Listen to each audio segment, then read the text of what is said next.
Welcome to Sense of Style. I'm Stuart. It's summer. It's hot out. And like most people, summer would come and I would just let myself go, wear whatever I want. Over the last couple of years, I started to dress better. I feel so much better doing so. And I've also noticed that in the summer, it is so easy to stand out, to look put together, much more than any other season, because it's not hard to compete with Crocs and a t-shirt. And so this is not a list of cheap freshies for boys by the pool. This is a list for men who dress like it matters, even when it's hot out. Fragrance number one is YSL's Myself, and this is an orange blossom based fragrance, and orange blossom is essentially a little bit floral, a little bit citrusy. There's bergamot to back up the citrus. There's amberfix in the base. That's essentially ambroxan, so you got a mild, sweet, slightly sophisticated scent that is very, very popular. Now, I do need to talk about orange blossom at this point because as the gourmand notes have taken over, the fragrances have moved a little bit more feminine. Orange blossom is another move in that direction. This was released in 2023 along with Altair, the summer of 23. And then you've got Gucci that's been around for a long time. The Gucci Guilty line is orange blossom based. However, Gucci has always been something of an androgynous house. This is Alessandro Michele. He's not the most masculine looking guy in the world. And he was the creative director of the House of Gucci from 2015 to 2023. He is, by the way, now working at Valentino. So look for that. Anyway, with three houses currently using orange blossom, it is definitely becoming a note of the future. And it's important to point out, though, that unlike Iris, which never really had a defined masculinity or femininity, orange blossom has consistently been considered a female note. In fact, YSL Libra is compared to this more often than any other fragrance, and Libra has been in the top 30 fragrances of all time for women for 5 years. So that's for women. So think of this more as a unisex fragrance. And if you are one of those like 30%, 40% of guys that just prefer to smell like a man, this might not be the fragrance for you. But this is a list of sophisticated fragrances that really work. And so for the sophisticated, the high-end, the high-quality fragrances, I think this works fantastically. Now, I got to be fully honest here. The only reason I bought this fragrance was for the channel. It wasn't for myself, but I have found myself reaching for this an awful lot because it is pleasant, it is modern, it does get compliments, it performs really well. Like, there's a lot to like about the YSL Myself fragrance and the YSL Myself line, even if it does mean a little bit of a move away from conventional masculinity. Fragrance number two is inspired by waves crashing on sun-kissed rocks on the Australian coast. This is Pacific Rock Moss by Goldfield and Banks. And that particular quote came right out of the mouth of the creative director of the house. And it is definitely a very oceanic, aquatic scent. And I can certainly understand how the sage and the moss in the fragrance creates a feeling of the aquatic vegetation and the surrounding landscape. But it's crazy how the geranium and the lemon is able to capture the feel of the ocean. And even though it does it in a very clear and clean way. It's a very fresh fragrance. I think would be perfectly suited for this time of year. I think the hotter it gets, the better this fragrance would work. So it would work really well right now. And this is a niche house. And even though this is an EDP, it has 20% fragrance oil and 20% is really on the upper end. There's a lot of parfums that have 20% fragrance oil. So there's a lot of oil here. They did not scrimp on this at all. And that leads me to another interesting point about it is the discrepancy when it comes to the performance. Now, Lucky Scent tests a lot of niche fragrances, and they said this is one of the longest lasting oceanic scents that they have tested. However, a lot of people find the performance here to be not that good, to be unsatisfactory. I am somewhere in the middle. I get 5 hours. I have no issues with the performance on this fragrance. But it just boils down to the same thing it always does, is that skin chemistry is quite different. Some skins work better with woody notes, some with fresh notes, some with sweet notes. Normally, fresh notes do not do well on my skin. This one does pretty well. And I said before, it is just a beautiful, clean, fresh scent. And the hotter it gets, I think the better it works. Great perfumer Jacques Polch once said about Bleu de Chanel that it is spicy, woody, and dry. He also said it was very direct and a very confident scent.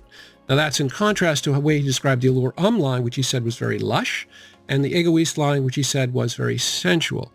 The part of that quote, though, that I really agree with is the spicy, woody, and dry. To me, that is the perfect description for this fragrance, and it goes flies right in the face of Fragrantica, who really, they don't follow the notes listed by the house. Chanel has never mentioned an incense note, and yet Fragrantica have an incense note. They also have a smoky accord at the top. I have never even come close to getting smokiness here. And the weird thing, though, is a lot of people on Fragrantica that do the voting for the notes pick up a lot of incense in this. I think, personally, what they're picking up is the spicy element, the nutmeg, the pink pepper, and even ginger, which can come across as a little spicy. That's what I get from it. But regardless of how you interpret the fragrance, it is absolutely beautiful. And this, for the longest time, was my favorite summer fragrance by far. And I just put it on yesterday. My God, it really is good. Now, my summer repertoire has improved. I got a lot more summer fragrances. It's still really good, though. It's very classy, very clean. And that brings us to the new fragrance, Les Exclusifs. I have some new information on that. Apparently, the release date was originally set for August. Apparently, it has been moved to September. And don't be surprised if it's even a month later than that. With 7,000 fragrances released in 2024, new releases can be very confusing. Is this an important new release? Or is this just a slight tweak on the original EDT? When it comes to Le Sel d'Issey, this was a massive release for the house. The Issey Miyake wanted to have an iconic new fragrance for the 30th anniversary of L'Eau de Parfum pour Homme, and he wanted it to be salt-based. Now, he passed away, unfortunately, in 2022, but the house did everything they could to come through for him, and they went out and they hired Quentin Bish, who had never worked for them before. And he bought into the whole, okay, this is meant to be an important release. And what he did here was create an entirely new salt accord. He did not like any of the existing salt extracts. And so he went all in and created a new accord using woody notes and marine notes. And he came up with an incredibly fresh, salty fragrance accord. And while I honestly don't get a lot of salt from it myself, it's definitely very mineralic. But what I get from it is one of the most aggressively fresh fragrances that I've ever put on. So the fragrance opens with a salty accord along with ginger. I don't get a lot of ginger in this at all. Then you've got seaweed and vetiver in the mid. You've got oak moss and cedar in the base. Don't be fooled by the price tag here. This was meant to be a very iconic, very important release. The fragrance has done really well. It hasn't even been a year and they've got another flanker out. It is doing well. People do like it. And so, yeah, this one, despite its price tag, is definitely a high-end, I think, summer fragrance staple that'll be around for a long time. If you like dressing up and getting compliments, I think a good option would be Prada Luna Rossa Carbon. This is very much the Dior Sauvage DNA with a lot of ambroxan, a fair amount of bergamot, and a lot of black pepper. So very fresh, very aquatic. But what it's done is it's smoothed it out quite significantly with the Prada Lavender, which is a key component in the Luna Rossa line. And they've also added metallic notes, so it is very smooth. You've still got very solid performance. It is smoother. It's not quite the same performance you're going to get with Dior Sauvage, but there is plenty of compliments for you to get. The one thing I don't like about the fragrance, and it's pretty minor, is the fact that they've got the soil note and the coal note. I definitely get a mineralic feel to it, but to call it coal or soil, I mean, come on, that's a little gimmicky. Hermes did the same thing with the lava note. I mean, you don't need to do that. As long as the fragrance is good, it'll sell itself. But yeah, that is just quibbling. I love the fragrance. I think it's great for summer. A more budget-conscious fragrance that I think would be really good is Lacoste White. Now, this is the Jeremyville version. You can tell by that tennis ball guy there. This is just slightly muskier than the original, but either way, it is a very solid citrus woody. I think it'll still come off smelling nice and clean and pleasant. Generally, a citrus woody like this is seen as super versatile. You can wear it at any time of the year. But to me, there's a lot of citrus here. It's a really nice grapefruit note. I think it would work really well in the summer, and that's why he's wearing a white shirt. So, yes, you're going to get that grapefruit note off the top. There's a little bit of creamy floral in the mid. There's ylang ylang and tuberose. You don't get the nasty tuberose note, though. It's just more of a light floral feel.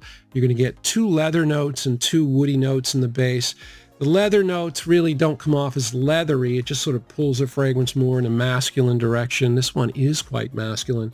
and performance very solid. It's not going to blow you away, but you do notice it. Very nice fragrance, and good for summer too.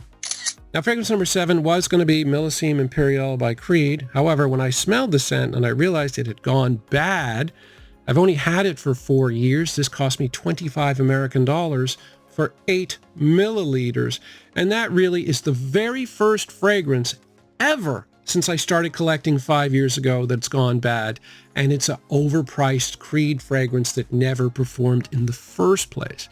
And so that brings me to my Creed rant. I mean, the house has fallen a long way, and they're going to have a long way back. When you're owned by BlackRock, one of the most ruthless companies in the world, for 3 or 4 years, this is the kind of thing that happens. At the moment, I don't recommend ever buying anything from Creed. So instead, I'm going to talk about a really nice fragrance from a house I really do respect, the house of Lalique. This is Lalique pour Homme, and this is very similar to Bois de Portugal by Creed, but this is between $30 and $40 price range. But there's a lot going on in a fairly inexpensive fragrance. So more than anything, it's a woody scent. There's like a cedar note that's really strong. It's not just a neutral woody note. It's very masculine, just like Bois de Portugal. That means Portuguese wood, right? So it's definitely very woody.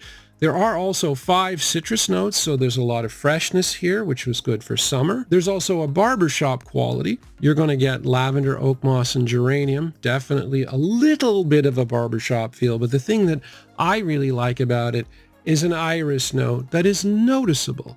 It took me a while, but then I picked it up, and then once I found it, I kept finding it. It's really here's a little bit of powderiness to it. Average performance, basically 4.5, 5 hours kind of thing, but projection, moderate, still a really good scent, and Lalique, I mean, they never fail. Not for me, anyway. And finally, fragrance number 8, this is YSL EDP, and this is the YSL antidote to the Myself fragrance line. This goes back a couple of years, but you don't have to worry about any unisex kind of feel. It's definitely a lot more masculine fragrance. It's still very popular. It's one of those fragrances that does so many different things, all different kinds of notes. In the open, you've got bergamot, you've got apple and ginger. You've got 3 aromatic notes in the mid, including lavender and juniper. You've got a couple woody notes in the base. You've got amberwood and a little bit of tonka, so there's a little bit of sweetness, a little bit of fruitiness, a little bit of aromatic. It all comes together really nicely into a blue fragrance that lasts a really long time, really fresh, and as I said, more masculine than Myself. So yeah, I mean, when it comes to summer, I really did let myself go. I was the flip-flops and t-shirt guy for a long time, but yeah, as I said, I feel better dressing up, and you really can stand out more in the summer if you dress up a bit, and I've been trying to do that. It is really hot today, man. It's like super hot where I am right now. So, some of these fragrances, like I've been wearing actually a couple of them over the last couple of days. So Bleu de Chanel I wore last night, and it was really nice. Anyway, thanks for watching, guys. Take care.